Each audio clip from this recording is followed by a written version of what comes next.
चलो जी। On 1st April 2010, plant and machinery was purchased for rupees 1,20,000.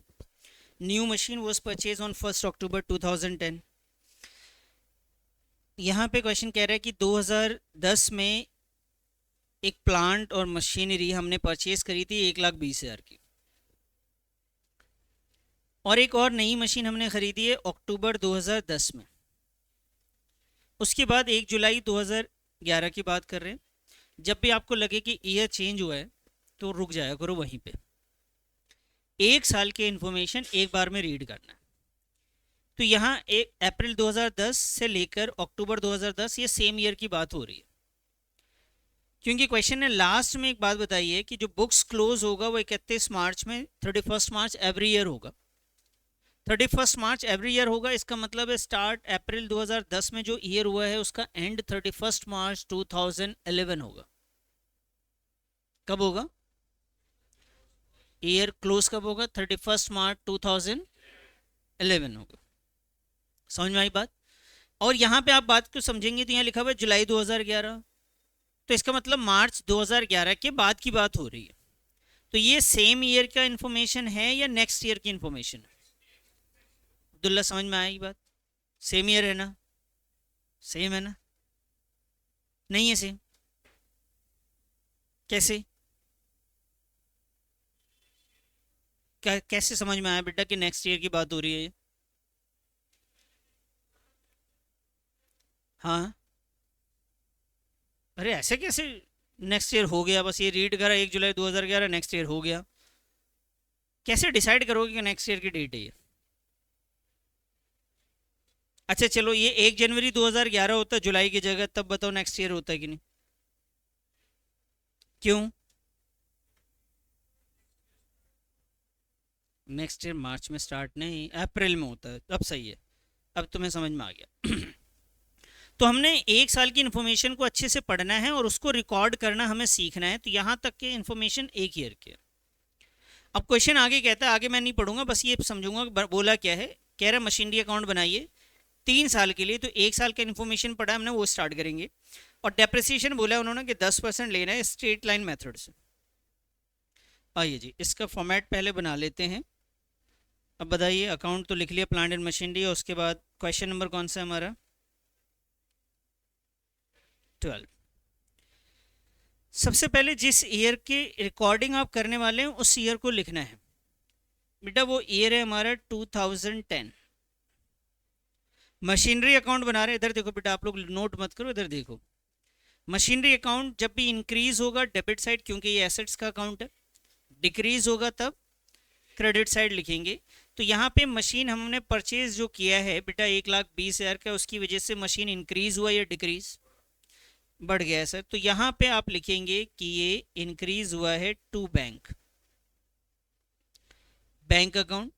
और machine है तो यहाँ पे आपने मशीनरी M1 कर दिया, और साथ में लिखा बेटा ये डेट इसकी कौन सी है? 1 अप्रैल में ये मशीन हमने खरीदी थी 2010 में। अमाउंट है बेटा 1,20,000 का। इसी तरीके से क्वेश्चन कहता है कि अक्टूबर में फिर से हमने परचेज किया है 50,000 की मशीन। बेटा आपने परचेज किया तो मशीन फिर से बढ़ गई होगी आपकी, तो इंक्रीज होगा तो फिर से आप डेबिट साइड ही लिखेंगे। तो यहाँ पे आएंगे, डेट लिखा हमने 1 अक्टूबर में टू बैंक करके, टू बैंक अकाउंट, और ये आया जी आपका M2। और ये वैल्यू कितने की है सर? ये है आपके 50,000 रुपए की वैल्यू। अब ईयर एंड हो जाने के बाद की कहानी है। नेक्स्ट ईयर की इंफॉर्मेशन कहता है कि 1 जुलाई को एक और मशीनें खरीदी हमने। तो नेक्स्ट ईयर में हम लिखेंगे, इस ईयर में नहीं, पहले इस ईयर को हम क्लोज करेंगे। तो क्लोज करने का तरीका ये होता है कि ईयर के एंड में आपको निकालना पड़ता है डेप्रिसिएशन। डेप्रिसिएशन की वजह से वैल्यू एसेट्स की डिक्रीज हो जाती है। डिक्रीज होती है तो मुझे क्रेडिट साइड लिखना है, और ईयर के एंड में कैलकुलेट करते हैं, इसलिए यहाँ पे आता है 2011 और डेट होता है बेटा 31 मार्च का। और यहाँ पे आप लिखते हैं बाई डेप्रिसिएशन अकाउंट, और इसमें हम लिख देते हैं बेटा M1 और M2 का डेप्रिसिएशन अलग अलग कैलकुलेट करते हैं। डेप्रिसिएशन का रेट क्वेश्चन में गिवन है बेटा 10% पर एनम। 10% पर एनम है, तो मशीन जो मशीन 1 है वो है 1,20,000 की, उस पर हमने 10% कैलकुलेट किया पर एनम यानी एनुअली 1 साल का 10% है। तो हमें देखना है कि ये मशीन खरीदे हुए हमें कितने दिन हो गए 31 मार्च तक। तो अप्रैल में हमने परचेज किया था, 31 मार्च तक पूरे 12 महीने हो रहे हैं। तो 12 महीने का जो डेप्रिसिएशन हम कैलकुलेट करेंगे बच्चे, वो आएगा आपका 12,000 रुपये। M2 की अगर मैं बात करूं तो M2 की वैल्यू है 50,000। 50,000 का डेप्रिसिएशन है 10%, लेकिन इसकी डेट अब चेक करेंगे तो अक्टूबर से लेके मार्च तक कितने महीने होते हैं सर? 6 मंथ हो रहे हैं। तो यहाँ पे 6/12 करेंगे आप, और इसे अगर आप सॉल्व करेंगे तो ये होता है 2500।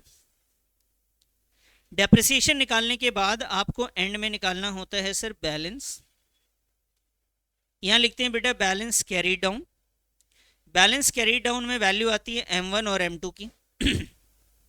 बैलेंस भी लास्ट डेट को ही निकाल रहे हैं, तो बेटा यहाँ पे 31 मार्च लिखेंगे।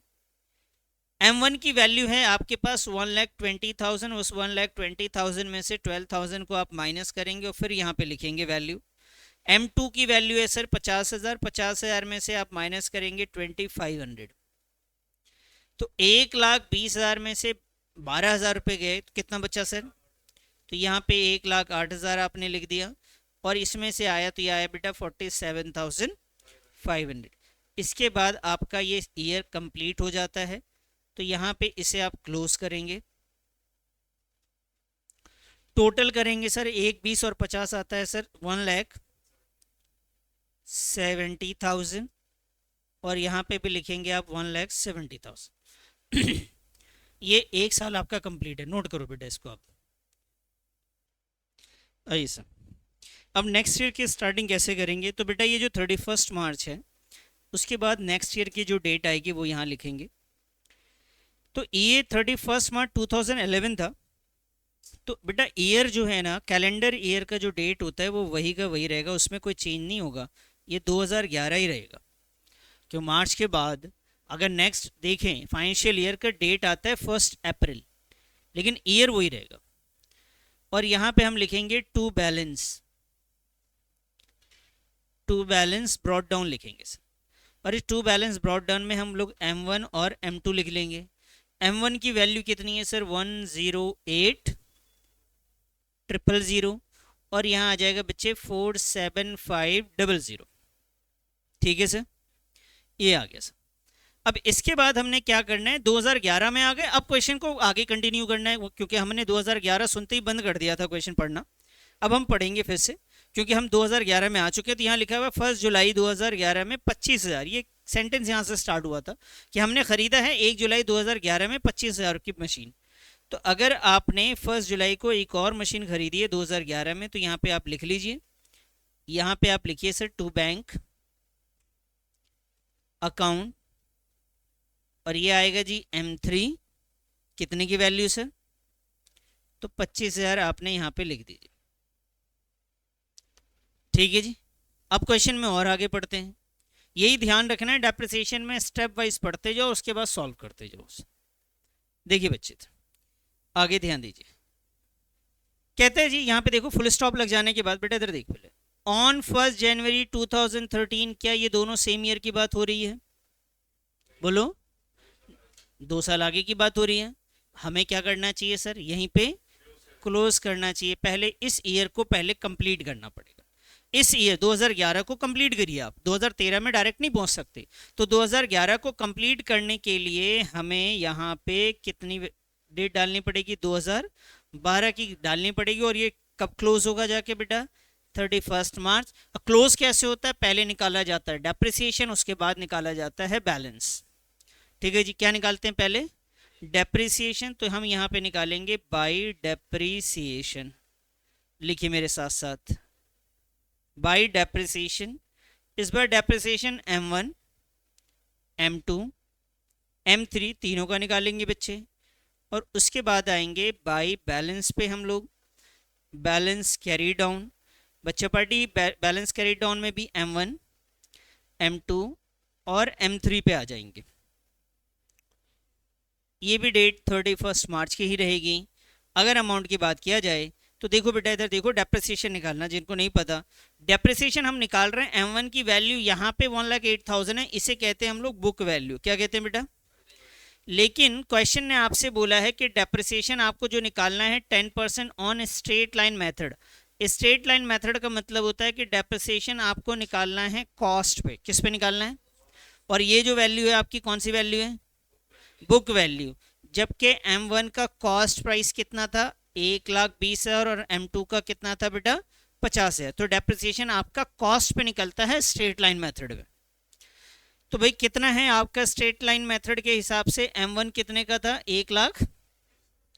1,20,000 का कितना परसेंट बच्चे? 10%। ये कितना हो गया आपका? 12,000। M2 की बात करूं तो ये कितने का था? 50,000 का कितना परसेंट? 10%। बेटा ये 5,000। सर एक बात बताओ, पिछली बार तो हमने डेप्रिसिएशन यहाँ पे 2,500 लिया था। यहाँ पे इस वजह से लिया था क्योंकि यहाँ पे अक्टूबर में हमने परचेज किया था, 6 महीने का लिया था। यहाँ पे मशीन हमारे पास ईयर के स्टार्टिंग से ही है, इसलिए हम इस पे पूरे साल का लगाएंगे डेप्रिसिएशन। M3 की बात करें तो M3 की वैल्यू है सर 25,000, उसका 10% निकालेंगे, लेकिन अक्टूबर से जुलाई से लगाएंगे तो ये 9 मंथ हो रहा है। कैलकुलेट करो बेटा, 9th मंथ का डेप्रिसिएशन कितना आएगा? 2500 तो आ जाता है आपका एक साल का। 9/12 ऐसे कुछ हो रहा है।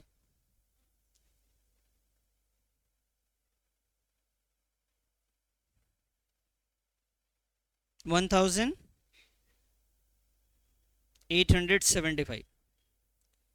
तो ये आ गया जी आपका 1,875। ये डेप्रिसिएशन हो गया जी आपका। अब बताइए बैलेंस कैसे निकालेंगे सर? बैलेंस निकालने के लिए आपको बुक वैल्यू में से माइनस करना है। बैलेंस के लिए आपको बुक वैल्यू में से ये 12,000 रुपये आपका माइनस होगा। ये बेटा 47,500 ये माइनस करेंगे आपका 5,000 में से। ये है आपके पास 25,000, ये माइनस करेंगे आप 1,875 इस तरीके से। और तीनों की वैल्यू आपको लिखनी है। बताओ जिन्होंने निकाल रखा होगा बता दो यार, M1 की कितनी आ रही है? 96,000। M2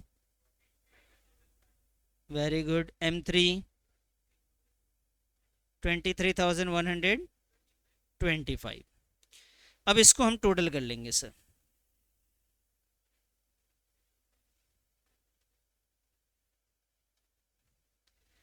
टोटल करके बताइए कितना आ रहा है सर?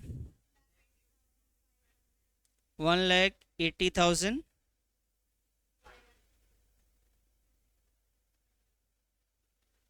ठीक है जी। अब ये 2000 हमने कहाँ तक पहुंच गए? 12 पे पहुंच गए। अब स्टार्ट करेंगे 2012। आइए जी, ये हमारा बैलेंस नेक्स्ट ईयर में कैरी फॉरवर्ड होगा। यहाँ पे हम लिखेंगे to balance, to balance BD। Date लिखेंगे बेटा 1 अप्रैल और ईयर है अभी भी 2012। यहाँ पे आपका M1 आएगा, M2 भी आएगा और M3 भी आएगा। M1 की वैल्यू है 96,000, M2 की वैल्यू है 42,500, M3 है बेटा आपका 23,125। ये आ गया जी।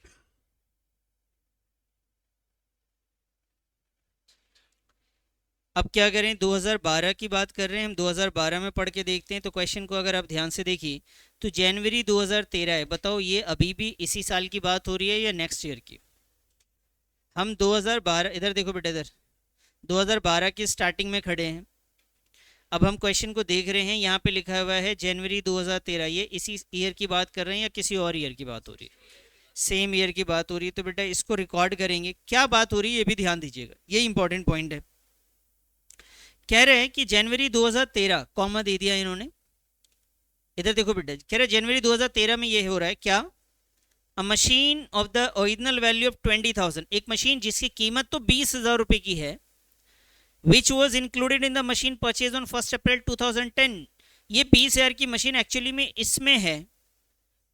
जो 2010 में हमने खरीदी थी, ऐसा लैंग्वेज में लिखा है बेटा, सही से पढ़ो क्वेश्चन को, फिर से मैं पढ़ के सुनाता हूँ आपको। क्वेश्चन ने कहा कि जनवरी 2013 में एक मशीन जिसकी ओरिजिनल वैल्यू 20,000 की है, जो इंक्लूड है मशीनरी परचेज किया गया था 1 अप्रैल 2010 में, उसे हमने बेचा है कितने का।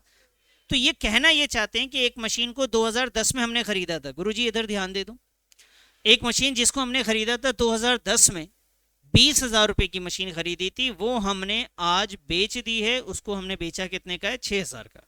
सर हमने तो कोई 20,000 की मशीन लिखी नहीं बेटा, हम जो ये मशीन लिखते हुए आ रहे हैं, ये टोटल मशीन मैंने एक 20 की M1 से खरीदी थी, इसी M1 का एक हिस्सा वो जो है ना 20,000 का होगा, और वो ये बेच रहे हैं। ये M1 का ही एक पार्ट उन्होंने क्या करा है? बेच दिया है 20,000 का जो था। तो सर हमारा काम क्या है? ध्यान से सुनना, जब भी किसी एसेट्स को बेचा जाए, सुन लेना अच्छे से बेटा, जब भी किसी एसेट्स को बेचा जाए तो आपको ये देखना है जिस ईयर में बेचा गया उस ईयर में, अगर ईयर की स्टार्टिंग में बेचा गया तो कोई मसला नहीं है, मसला इन द सेंस कि कोई डेप्रिसिएशन कैलकुलेट नहीं करना। लेकिन अगर कुछ महीने यूज करने के बाद बेचा है तो सबसे पहले डेप्रिसिएशन निकालना है, दूसरा उसकी सेल वैल्यू निकालनी है, तीसरा उसका प्रॉफिट और लॉस निकालना है। जब भी कोई एसेट्स बेचा जाएगा 3 चीजें निकालनी है, डेप्रिसिएशन, सेल वैल्यू और प्रॉफिट एंड लॉस। जब भी कोई एसेट्स बेचा जाएगा क्या निकालना है? 3 चीजें, पहला डेप्रिसिएशन, दूसरा सेल वैल्यू, तीसरा, फिर से बोलो, जब भी एसेट्स बेचेंगे तो पहला क्या निकालेंगे? मशीनरी या डेप्रिसिएशन? डेप्रिसिएशन, उसके बाद सेल वैल्यू, उसके बाद प्रॉफिट एंड लॉस। अब डेप्रिसिएशन कब निकालेंगे? अगर यूज किया तो डेप्रिसिएशन निकलेगा, नहीं यूज किया तो नहीं निकलेगा। तो जिस ईयर में मैं बेच रहा हूँ उस ईयर में मैंने इसको इस्तेमाल किया है कि नहीं? सर करा है, कैसे मालूम चला? सर बेच रहे हैं जनवरी में हम, इसका मतलब अप्रैल में ईयर स्टार्ट हुआ तो जनवरी तक इस्तेमाल किया, तो 9 महीने हमने इस्तेमाल कर लिए होंगे। तो अब देखिए इन्होंने बेचा 1 जनवरी को, तो ध्यान से देखना बेटा, मैं यहाँ पे ईयर लिख रहा हूँ 2013, डेट लिख रहा हूँ 1 जनवरी, सेल कर रहे हैं तो सबसे पहले मैं निकालूंगा डेप्रिसिएशन, उसके बाद मैं निकालूंगा सेल वैल्यू, और उसके बाद आएगा बेटा हमारा प्रॉफिट और लॉस। बात समझ रहे हैं? तो सबसे पहले मुझे क्या निकालना है? डेप्रिसिएशन। सर डेप्रिसिएशन किस पे निकालेंगे? बेटा 20,000 रुपये उसकी कीमत थी, ध्यान से सुनो, कितने की कीमत थी उसकी? उसने खुद क्वेश्चन में मेंशन किया है कि 20,000 रुपये की कीमत थी। बेटा ये क्वेश्चन में ना आपको एक बात और ध्यान देना, यहाँ पे लिखा है 20,000 रुपये की कीमत थी, वो कई बार ये 20,000 रुपये की नहीं बोलेंगे, 20,000 नहीं बोलेंगे, वो बोलेंगे 1/6। कितना? 1/6। 1/6 मतलब 1,20,000 का क्या कर रहे हैं? 1,20,000 की टोटल मशीन है ना, उसका कितना बेटा? 1/6। कितना हो गया बोलो? 20,000 ना, कितना हुआ? तो ये 1/6 भी बोल सकते थे, ऐसा इन्होंने नहीं बोला। इन्होंने क्या आपको बता दिया? वैल्यू बता दिया। तो यहाँ पे 1/6 1/4 करके भी क्वेश्चन बनता है। अभी यहीं पे रोकता हूँ, बस छोटी सी एक चीज दिखाता हूँ आपको। देखो यहाँ पे क्वेश्चन क्या बोल रहे हैं? 1/3। समझ में आई बात? इससे पहले वाले क्वेश्चन की बात कर रहा हूँ, क्या बोला यहाँ पे? 1/3। तो बेटा इसी तरीके से हर क्वेश्चन में कुछ ना कुछ ऐसी कहानियां बताएंगे। तो यहाँ पे बता रहे हैं 20,000 की मशीन थी वो, ठीक है सर 20 की रही होगी, तो 20 की अगर मशीन थी तो सर उसका डेप्रिसिएशन 20,000 का कितना परसेंट बेटा? 10%। कितने दिन का बच्चे? 9/12 का। सर 9/12 कैसे बेटा? अप्रैल से लेकर जनवरी तक कैलकुलेट करेंगे। सर आपने खरीदा तो 2000, कब खरीदा था? 2010 में, वहां से क्यों नहीं कर रहे? बेटा वहां से तो डेप्रिसिएशन हर साल हम कैलकुलेट करते हुए लेकर आ रहे हैं ना, सिर्फ इसी ईयर में तो हमने डेप्रिसिएशन कैलकुलेट नहीं किया है, इस वजह से सिर्फ इसी ईयर का डेप्रिसिएशन हम लोग निकाल रहे हैं। तो 2013 में जिस मशीन को बेचेंगे 3 चीजें करेंगे, पहले डेप्रिसिएशन निकालेंगे, फिर सेल वैल्यू निकालेंगे, फिर प्रॉफिट लॉस। तो डेप्रिसिएशन निकालने के लिए आपने वैल्यू ली उसकी कॉस्ट प्राइस। कॉस्ट प्राइस इसलिए क्योंकि वो कह रहा है आपसे स्ट्रेट लाइन मेथड है। तो यहाँ पे 20,000 कितना परसेंट? 10%। कितने दिन का? 9/12। ठीक है जी, इसे कैलकुलेट करके बताओ किसी ने निकाला हो तो। डेप्रिसिएशन कितना? 1,500। निकालो बेटा, बताओ आप लोगों ने भी करा है क्या किसी ने?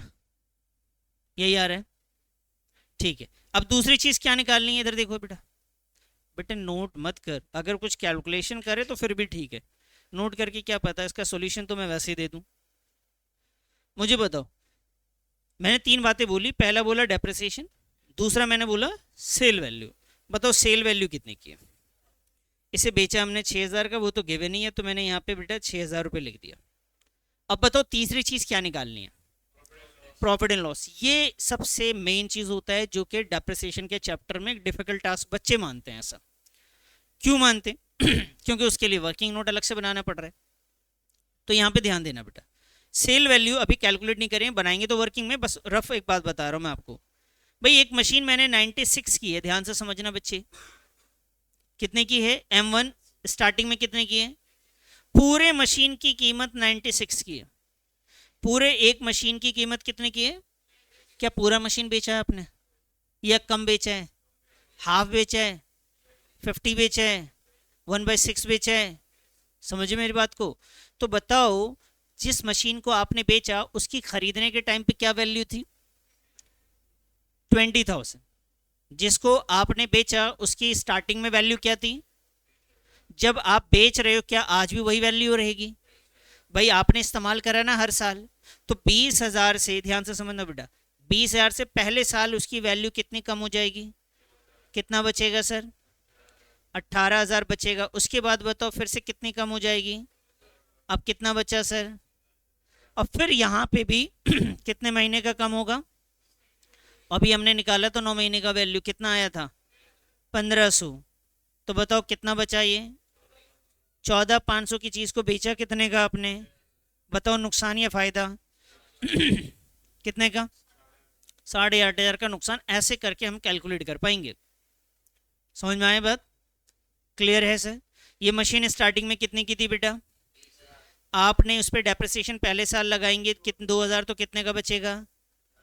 फिर से 2,000 आएगा डेप्रिसिएशन, कितने का बचेगा? और फिर से डेप्रिसिएशन कितने का आया? 1,500, तो कितने का बचा? 14,500। आपने बेचा कितने का सर? 6,000। तो लॉस हुआ कितने का सर? तो ये लॉस हुआ, ये हमें वर्किंग बना के दिखाना है। एक बात समझिए फिर से मेरी बात। सर आपने कहा पहले साल में डेप्रिसिएशन 2,000, यहाँ तो 12 लिखा बेटा, यहाँ पे इसलिए 12 लिखा क्योंकि मुझे 1,20,000 की वैल्यू लिखनी थी। चलिए जी, इतनी बात समझ में आई? तो मुझे बताओ सेल करने के टाइम कितनी चीजें मालूम करनी हमें? तीन चीजें। कौन कौन सी? डेप्रिसिएशन, सेल वैल्यू और प्रॉफिट एंड लॉस। तो बेटा प्रॉफिट एंड लॉस इस क्वेश्चन में गिवन नहीं होता, हमें वर्किंग में कैलकुलेट करना है। तो हम ऐसे लिखते हैं प्रॉफिट एंड लॉस अकाउंट, और ब्रैकेट में लिख देते हैं लॉस। सर आपने इसी साइड क्यों लिखा? बेटा लॉस होगा तो इस साइड लिखेंगे, प्रॉफिट होगा तो डेबिट साइड आएगा। तो हमें कैसे पता चलेगा? तो रफ में जैसे मैंने मालूम किया है ऐसे आपने मालूम नहीं करना, आपको तो वर्किंग ही बनाना पड़ेगा। तो फिर क्या करें? तो हम जगह छोड़ दिया करें डेबिट और क्रेडिट में, जब वर्किंग बनाएंगे तो प्रॉफिट लॉस लिख लेंगे। तो अभी हमने ऐसे ही छोड़ दिया इसको। समझ में आई बात? अब बताइए 2012 का 13 तक, जनवरी तक तो हमने कहानी कंप्लीट कर ली। अब क्वेश्चन आगे क्या कहता है इसको देखते हैं। क्वेश्चन कहता है, आगे कुछ भी नहीं कह रहा, बस कह रहा अकाउंट बना दो। इसका मतलब कि 2013 की बात खत्म हो गई। अब 2013 में, 2012 से 13 के बीच में कुछ और नहीं है। तो बताओ एंड कैसे होता है? पहले क्या निकालते हैं?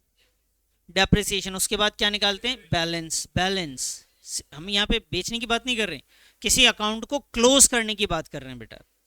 तो पहले क्या निकालेंगे? पहले डेप्रिसिएशन 31 मार्च में निकलेगा, और फिर क्या निकलेगा? बैलेंस सीडी, वो भी 31 मार्च का निकलेगा। तो पहले इतना नोट करिए, फिर मैं बताता हूँ आपको। करो नोट करो बेटा।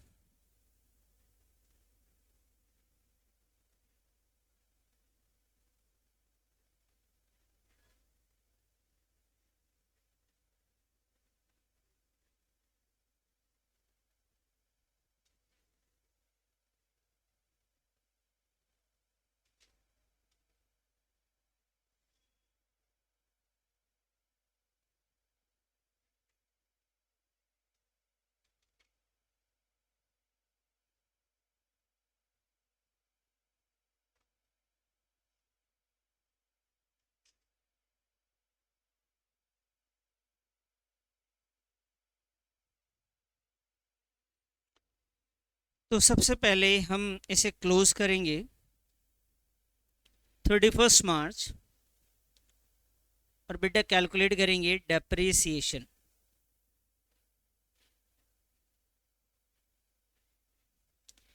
डेप्रिसिएशन में हम निकालेंगे M1 बचे हुए एसेट्स का डेप्रिसिएशन, फिर आएगा बेटा आपका M2, फिर आएगा M3, उसके बाद हम निकालेंगे बेटा बैलेंस कैरीड डाउन, और उसमें भी बैलेंस आएगा M1 का, M2 का बेटा, और आएगा M3 का।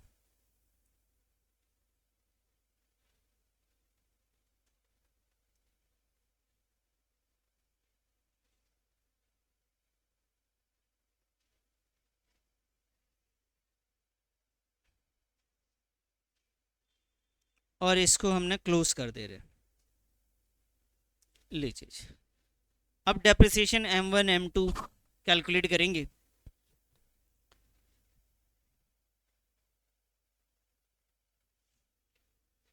पहले इतना नोट कर लीजिए। अब मुझे बताइए बेटा, ध्यान से समझिए। M1 पे डेप्रिसिएशन स्ट्रेट लाइन मेथड है तो कॉस्ट पे निकलेगा। कॉस्ट टोटल मशीन की M1 की कितनी की थी बताओ तो जरा? 1,20,000 की, जिसमें से कितने की मशीन बेची थी? तो क्या उस पर भी डेप्रिसिएशन निकाल लो भाई, उसकी तो अलग से कैलकुलेशन हो गई। बिक गया वो तो मार्च जनवरी में बिक गया, हम तो मार्च में खड़े हैं। तो हमारे पास जो मशीन बची हुई है अभी, वो कितने की बची हुई है? 1,00,000 पे कितना परसेंट, कितने दिन का? पूरे 1 साल का। तो भाई इसकी वैल्यू कितनी आ जाएगी सर बताओ? 10,000। M2 की बात करूं तो M2 की वैल्यू कितनी की थी बेटा? 50,000। 50,000 पे आप 10% कैलकुलेट करेंगे, कितना आएगा बेटा? ये आ गया जी आपका 5,000। उसके बाद M3 की बात करूं मैं आपसे, M3 की वैल्यू कितनी की थी? M3 था बेटा 25,000 का। 25 का 10%। उसके बाद हम बैलेंस पे आएंगे। ध्यान से देखना बेटा, इसमें बैलेंस समझना बहुत ज़्यादा इंपॉर्टेंट है, वो भी M1 का बैलेंस। M1 के बारे में देखो, बैलेंस निकालने के लिए हम हर साल क्या कर रहे थे? शुरू से देखो, जो M1 की वैल्यू होती थी उसमें से हम डेप्रिसिएशन माइनस करके बैलेंस लिखते थे। सेकेंड ईयर में भी हमने ये किया, ये वाली वैल्यू ले रहे थे बुक वैल्यू, उसमें से डेप्रिसिएशन हमने माइनस किया। अब आ गए हम इस ईयर में, इसमें M1 की वैल्यू कितनी है? 96,000, और डेप्रिसिएशन कितना है?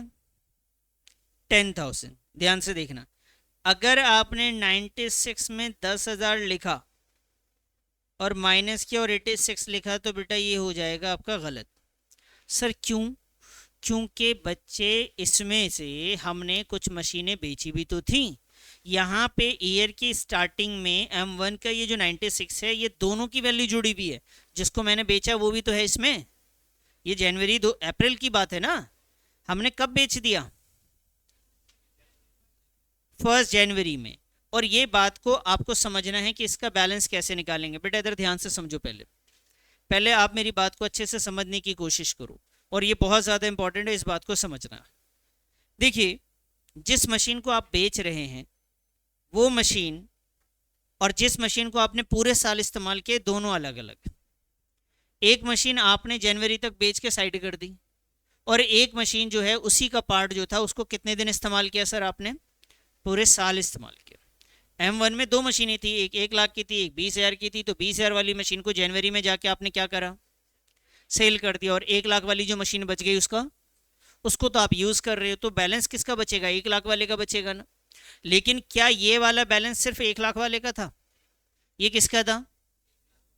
तो मुझे यहाँ पे अगर मैं अलग कर दूं, 1,00,000 वाले का अलग और 20,000 वाले का अलग, तो हो जाएगा सही। समझ गए मेरी बात को? तो मुझे यहाँ पे समझना है कि कितना रहा होगा। तो मुझे एक बात बताओ, जो मशीन आप बेच रहे हो उसकी कीमत बता सकते हो यहाँ पे कितने की थी? 16,000। बिल्कुल सही। कितने की थी भाई? देखो ना, ये 20,000 का था ना पहले साल में, उसमें से कितना डेप्रिसिएशन गया? 2,000। फिर अगले साल भी कितना गया इसके नाम से?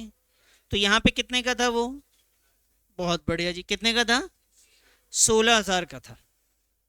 समझ में आ रही बात? अब 16,000 की वो मशीन थी, तो इसका मतलब सर कि अगर मैं यहाँ 96 लिखूंगा तो गलत है, फिर क्या लिखना चाहिए बेटा? मुझे या तो पूरा 96 लिख के क्या माइनस कर दूं? 16,000 की। कौन सी मशीन है 16,000 की? बेच दी। फिर जो बच गया उस पर डेप्रिसिएशन कितना लगा बच्चे? 1,000 का डेप्रिसिएशन उस पर लगा। एक नहीं 10 का। कितने का लगेगा? अब जो बचेगा वो वैल्यू यहाँ पे M1 में आएगा। अभी मैं फिर से दोबारा भी समझा दूंगा, आप इधर ध्यान दो। M2 में क्या है बेटा? 42,500, 5,000 माइनस करेंगे। M3 की वैल्यू कितनी है? 23,125। 23,125 माइनस का कितना? 2,500। आप पहले इतना लिख लो, फिर मैं दोबारा से उसको समझा दूंगा, आप टेंशन ना लें। आप पहले लिखो, मैं दोबारा समझाता हूँ जी। बेटा इसकी डेट पहले तो मैं यहाँ पे लिख देता हूँ, 31 मार्च। किसी ने बैलेंस निकाल के लिखा होगा तो बताओ कितना कितना आ रहा था? 70। सच में? 37,500, 20,006। अच्छा टोटल बताओ।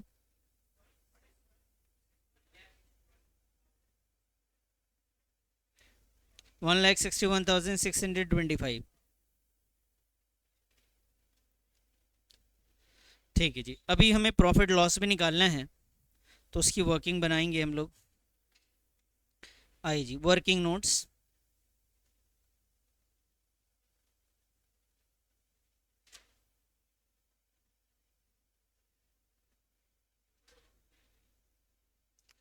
अच्छा लिखो वर्किंग नोट्स। तो वर्किंग नोट्स में हम कर क्या रहे हैं सर? हम यहाँ कैलकुलेट कर रहे हैं कैलकुलेशन ऑफ प्रॉफिट और loss on sale. Profit and loss on sale. तो जो हम सेल कर रहे हैं बेटा उसका प्रॉफिट लॉस निकाल रहे हैं।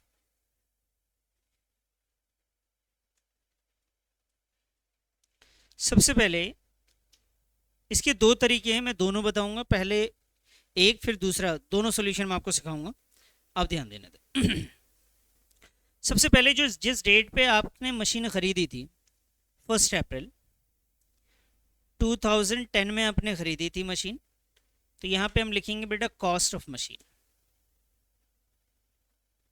प्लांट एंड मशीनरी है तो मैं मशीनरी लिख के चल रहा हूँ, और उसकी वैल्यू थी जिसको आपने बेचा, उसकी कॉस्ट कितनी की थी?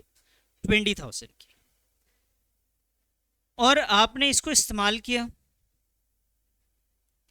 इस्तेमाल किया तो सर आपने डेप्रिसिएशन इस पे लगाना पड़ेगा आपको। डेप्रिसिएशन जो लगाएंगे वो आएगा जी 20,000 का, आपको 10% पूरे 1 साल का आता है आपका 2,000 का। ये आया जी 18,000।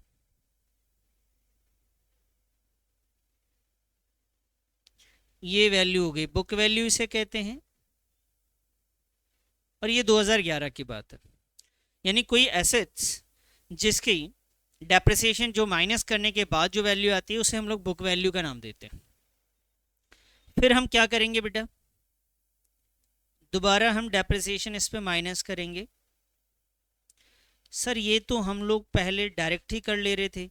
बेटा डायरेक्ट कर रहे थे लेकिन करना नहीं है, प्रेजेंटेशन आपको दिखाना है, तभी मार्क्स देंगे स्कूल में। नहीं तो कोई स्कूल वाले से कोई एग्रीमेंट हो जाए कि बिना इसके दे देंगे तो मज़ा ही है। और ये वैल्यू कितनी बच गई सर आपकी?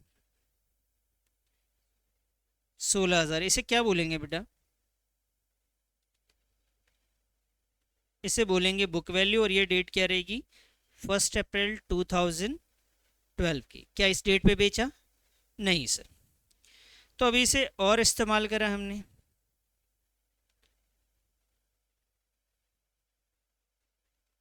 और डेप्रिसिएशन निकाला हमने 20,000 का 10%, और ये निकाला इस बार 9 मंथ का। सर 9 मंथ का क्यों? क्योंकि बेटा हम इसे बेच रहे हैं 1 जनवरी 2013 में। सही बात है? तो यहाँ से यहाँ तक की जो ड्यूरेशन है, यहाँ से यहाँ तक आने के लिए मुझे सिर्फ 9 महीने लगेंगे। तो इसे हमने कैलकुलेट किया और ये डेप्रिसिएशन आया जी आपका 1500 का। माइनस करने के बाद हमने देखा ये वैल्यू आ रही है 14,500। सही है ये 14,500।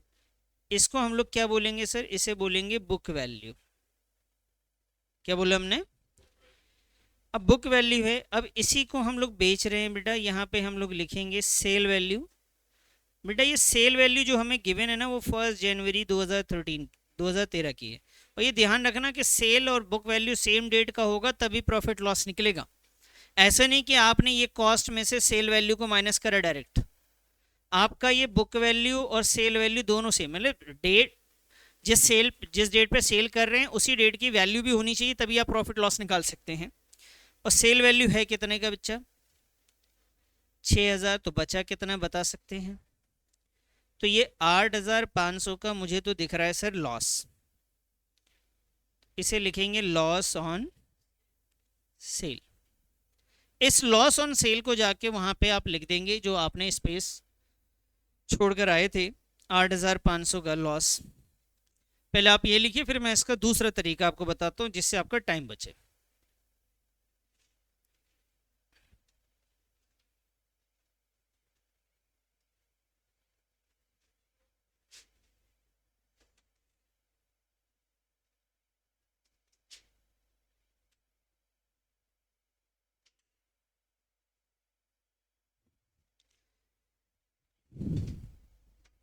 बढ़ जाऊं आगे? लिखो फटाफट लिखो। ये लॉस ऑन सेल को बेटा यहाँ पे आके, यहाँ पे कितना आ रहा था लॉस ऑन सेल बेटा? 8,500 हमने यहाँ पे लिख दिया जी। ये क्वेश्चन तो हमने कंप्लीट कर लिया। मुझे सिर्फ वर्किंग नोट के दूसरा तरीका बताना है। सर क्या दूसरा तरीका है? ध्यान से समझिएगा। ऑल्टरनेटिव। ये दूसरा तरीका है बेटा आपका, ध्यान से देख। सबसे पहले जिस एसेट्स को आप बेच रहे हैं उस ईयर की स्टार्टिंग की वैल्यू ले लीजिए। सर एसेट्स को बेच रहे हैं, ईयर की स्टार्टिंग की वैल्यू? हाँ सर, ये है जिस एसेट्स को आप बेच रहे थे उसके ईयर, जिस ईयर में आप बेच रहे हो उस ईयर की स्टार्टिंग की वैल्यू 96,000। कितनी वैल्यू है बेटा? इधर देखना, 1 अप्रैल 2013, 13 नहीं सॉरी 12, बुक वैल्यू जिस एसेट्स को हम बेच रहे हैं उस टोटल एसेट्स की वैल्यू है 96,000। अब इसमें से हम कितना सेल कर रहे हैं सर, बता सकते हैं आप? कितना सेल कर रहे हैं बोलो? नहीं सर 16,000 नहीं बेटा, इधर ध्यान दो। टोटल मशीन की कीमत थी 20,000 रुपये। कितने में से? 1,20,000 में से। तो फ्रैक्शन अगर मैं निकालूं तो 20,000 आउट ऑफ कितना? 1,20,000। तो बेटा ये वैल्यू कितनी आ रही है आपकी बताओ? इसे लीस्ट फ्रैक्शन पे लेके आओ तो कितना आ जाएगा? 1/6। इसका मतलब जो भी कीमत है उसका 1/6 पार्ट हम बेच रहे हैं। अब बताइए कितना आया ये? ऐसे करके आपको निकालना है। इससे क्या होगा, दिखाने की जरूरत नहीं पड़ेगी, डायरेक्ट 96 का 1/6 भी लिया। फिर आपने इसे क्या करा, सेम इस पे आपने कितने दिन इस्तेमाल किए सर इसको?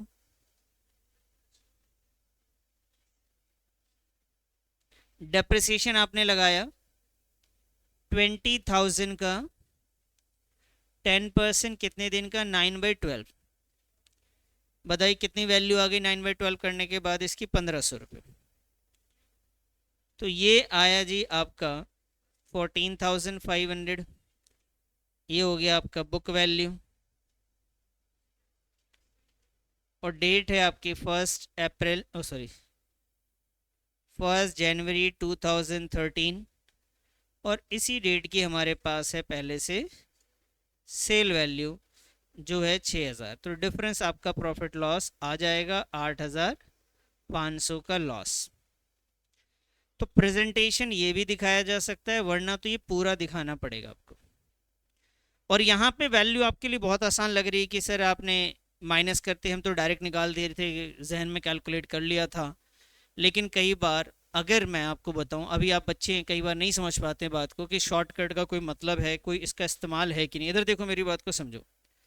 अब क्वेश्चन आपके पास कैसे आएगा, क्वेश्चन में डिफिकल्टी लेवल कैसे लाई जाती है, वो आपको क्या बोलेंगे, वो बोलेंगे मैंने इस एसेट्स को 20 साल पहले खरीदा था 20,000 का, उसको हम आज बेच रहे हैं, तो क्या 20 साल तक उसका डेप्रिसिएशन ही माइनस करते रहोगे? और उसने ये बोल दिया हमने WDV लगाई थी, यानी हर साल बुक वैल्यू पे माइनस करते हुए आए थे, तो डायरेक्ट हर साल 2000 भी माइनस नहीं कर सकते आप।